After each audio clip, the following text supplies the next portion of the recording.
به نام خدا. سوال 11: آیا امشب برای رصد اجرام آسمانی مناسب است یا خیر؟ معمولا شبها رو ما زمان تاریک رو در نظر میگیریم برای دیدن ستاره ها.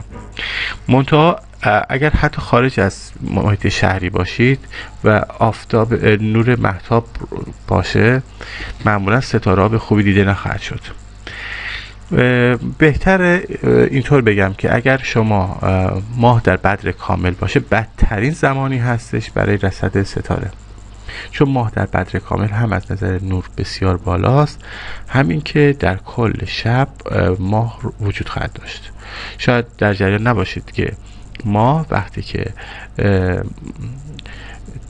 از نظر نوری در تربیح باشه یا در تثلیث باشه، مقدار نورش کمتر هست و همچنین در طول روز هم بخشی از پیمایش خود رو انجام میده.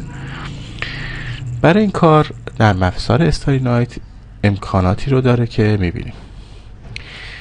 اگر شما این گزینه که دو تا علامت موج سینوسی روش هستش رو بزنید، به ما الان نشون میده که خورشید و ماه تقریبا زمان طلوع و غروبشون یکی است. اینجا که تاریک فضای شب رو داره میگه در طول روز اینا هر دوتا با هم طلوع میکنن. پس در این زمان امشب بهترین زمان برای رصد کردن ستاره ها هستش، چون ماه و کلا در طول امشب هیچ وجودی نداره و نوری نخواهیم داشت. البته این برای تمامشون صادق نیست. ببینید اینجا بهترین حالت.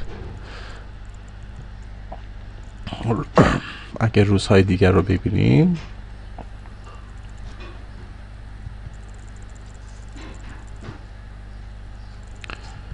ببینیم که آروم آروم ماه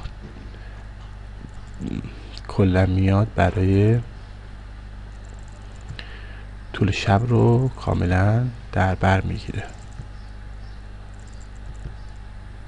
ببینید اینجا زمانی که آفتاب غروب میکنه، ماه طلوع میکنه که این حالت بدر کامل این ویژگی رو داره. بدر کامل چون در مقابله ماه در خورشید هست، زمان غروب آفتاب معادل زمان طلوع ماه خواهد بود.